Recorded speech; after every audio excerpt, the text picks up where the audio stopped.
Out of all of the questions I've received on the channel, one pops up more than the rest. How good is Nebraska's NIL really? So in today's video, I'm going to reveal everything I know about the Husker football team's name, image, and likeness going into 2025. How much is this entire team getting paid this season? What players are getting paid the most? What players are getting paid the least? Are we a top 20 collective in America? Top 10, top 5? Are we struggling? And so much more. I'm going to be disclosing everything I know, but before we get into all of it, please hit that like button if you're fired up. And really quick, if you're a diehard Nebraska fan and you're unsubscribed, what are you waiting for? We post daily Husker football content, recruiting updates, nuggets just like this. So please join the best family here in Husker YouTube, over 10,000 strong. Hit that subscribe button. Thank you so much. But without further ado, let's get into it, talking about Nebraska's NIL collective going into 2025, because I get a lot of questions about it, and rightfully so. College football is changing at a rapid pace. The money is going through the sport like we've never seen before. NIL was just introduced a couple of years ago, and we're already seeing headlines about Texas football having $40 million rosters, Oregon having $50 million rosters. We know that as of right now, there's a House settlement going on in Washington, D.C., talking about revenue sharing, NIL, roster limits, and so much more. So there's a lot up in the air. There's a lot of unknowns. So I'm just going to reveal everything I know about this team, about how much we're paying these players, and some information that would be really important to you. So let's just get things started with, in general, how much is Nebraska paying for this 2025 roster? So I started off thinking in the early offseason that it was only about $10 million. I was incorrect. After past reflection, some inside bits that I've learned from people that I know down at the university, some things that other beat reporters have said at On3 at Rivals, it looks like Nebraska's roster for 2025 totals around $20 million in NIL revenue. Let me repeat that. In total, Nebraska's roster in 2025 is worth around $20 million. Could be a little bit less, could be a little bit more, but it looks like that is the case for Nebraska. Now, out of all the teams in America, that's easily top 20, borderline top 10. Obviously, teams like Ohio State, Michigan, LSU, a lot of SEC schools, they're ahead of Nebraska. They're paying 25, 30 million, 35, 40 million. So Nebraska, while that number seems big to a lot of you guys, it's not top 10 in America. It's maybe not even top 15, but it is definitely top 20. So that's the first thing I'll tell you, that Nebraska's paying around $20 million for their team this season. And we'll talk about whether that's sustainable or not as the video progresses. But I'm sure you want to know who is getting paid the most. Well, I'll give you an opportunity to guess. Who do you think is getting paid the most on Nebraska's football team this year? I'll give you a second. Okay, it's a no-brainer. Raiola, yes. Raiola is getting paid the most. Now, when he originally signed with Nebraska, the number was around $1.5 million. Now I would estimate that's up to $2 million. Obviously, with the year he had, there were some concerns about him entering the transfer portal. He posted something on a Snapchat story, obviously in December, about hinting going to Georgia. So Nebraska, the inside bit is that they did up his NIL, obviously, to $2 million. Now, Elijah Pritchett, the number is above $1 million for him as well, so he's getting paid up in the $1 million range. Rocco Spindler's getting paid close to $1 million, around that range. People forget that was a complete bidding war. He almost went to Virginia last second because they upped the bid. So that's just how it is in the transfer portal, right? That's why most of the players who are getting paid the most for Nebraska were from the portal, because it's just a bidding war, it's just free agency. So Dylan Raiola getting paid the most. Elijah Pritchett's up there. Rocco Spindler's up there. Dane Key is up there around that $1 million range. And the last guy that I can firmly tell you is around 7 digits is also Jacory Barney. They gave him a firm pay raise after last year to avoid him entering the transfer portal. He was already getting paid a lot as a true freshman because they upped his NIL to get him from Miami originally out of high school, but he got a big deal after, of course, shedding a lot of records as a true freshman. So those are all the guys around the $1 million range. Deshaun McCullough is up there as well. Williams Nwaneri is up there. I'm not sure. I don't think they're getting paid necessarily 7 digits, but they're getting paid very, very well up in that high 6-digit range. So those are the top earners on the team, that the things that I've heard, obviously the things that we've heard from other beat reporters. Now, for the true freshmen, I know some of you guys are probably interested in the true freshmen who might be getting paid the most. From the things I've gathered, the top 3 true freshmen, there might be one that I'm missing here, who are getting paid the most are as follows. Cortez Mills. That should not be a shocker to many of you. Obviously, we flipped him from Oklahoma last second. NIL was a big reason why. Dawson Merritt, obviously, probably getting paid a pretty penny. And the last one might shock some of you, Jeremiah Jones is getting paid very well, who's coming in at that wide receiver spot.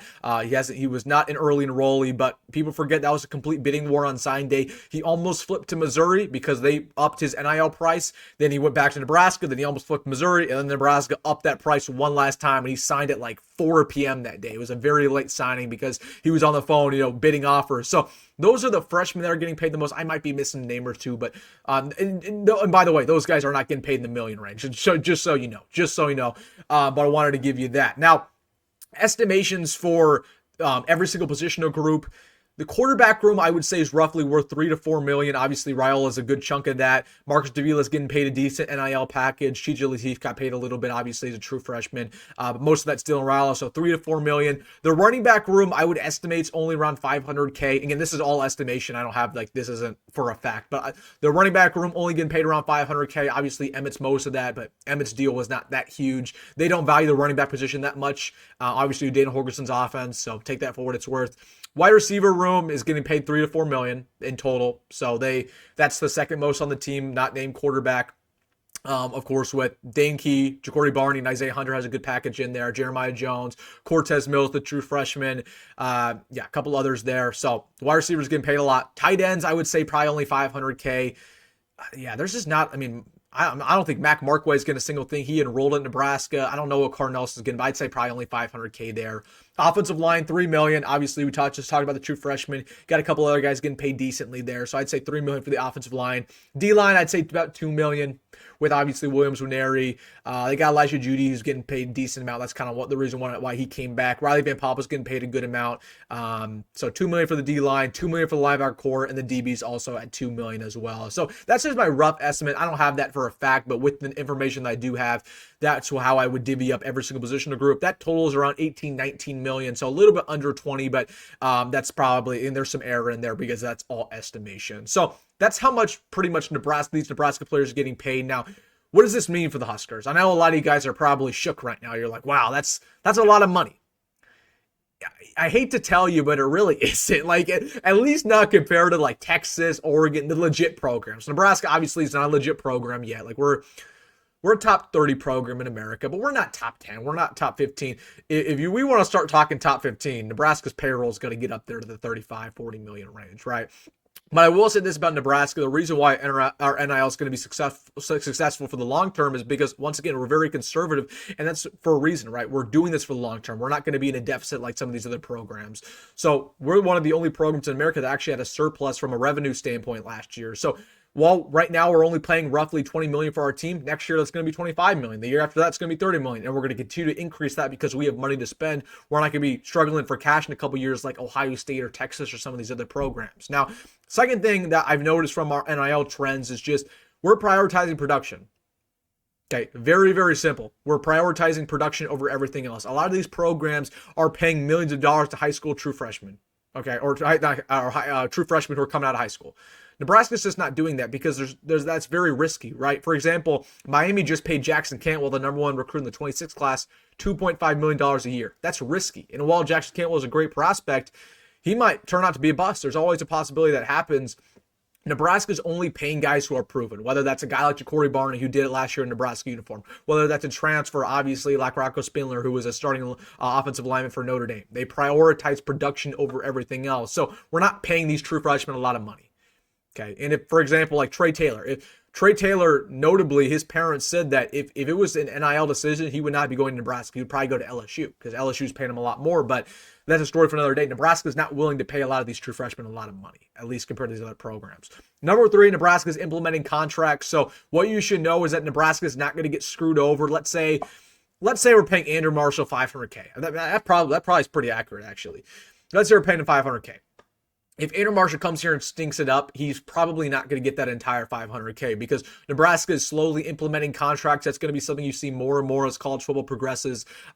Whereas, if a player comes in there and they don't turn out to be great, they're going to get guaranteed money, obviously, but a lot of it's going to be incentive based. So that's something that you should know, that Nebraska is implementing contracts. And then last but not least, Nebraska's just trying to be innovative with their NIL, right? We have a lot of money. We understand that from a collective standpoint, it's arguably top 10 in America. If we wanted to spend our money, we could. We could have a payroll of over $30 million if we wanted to. But we need to be innovative because that's how we got on top in the first place. That's how we got on top in the Tom Osborne era. That's how we got on top in the Bob Devaney era, is because we were incredibly innovative as a program. So we're going to try to be innovative when it comes to NIL. We're trying to be the cutting edge, and we're trying to be in the surplus going into the long-term focus. So listen, I think we're ahead of the game here. That's everything I know. Again, I could be wrong about a lot of things. As for the top players, I know I'm right on that, but I was just estimating some of the other things as I mentioned. But that's how Nebraska's paying for their roster this year.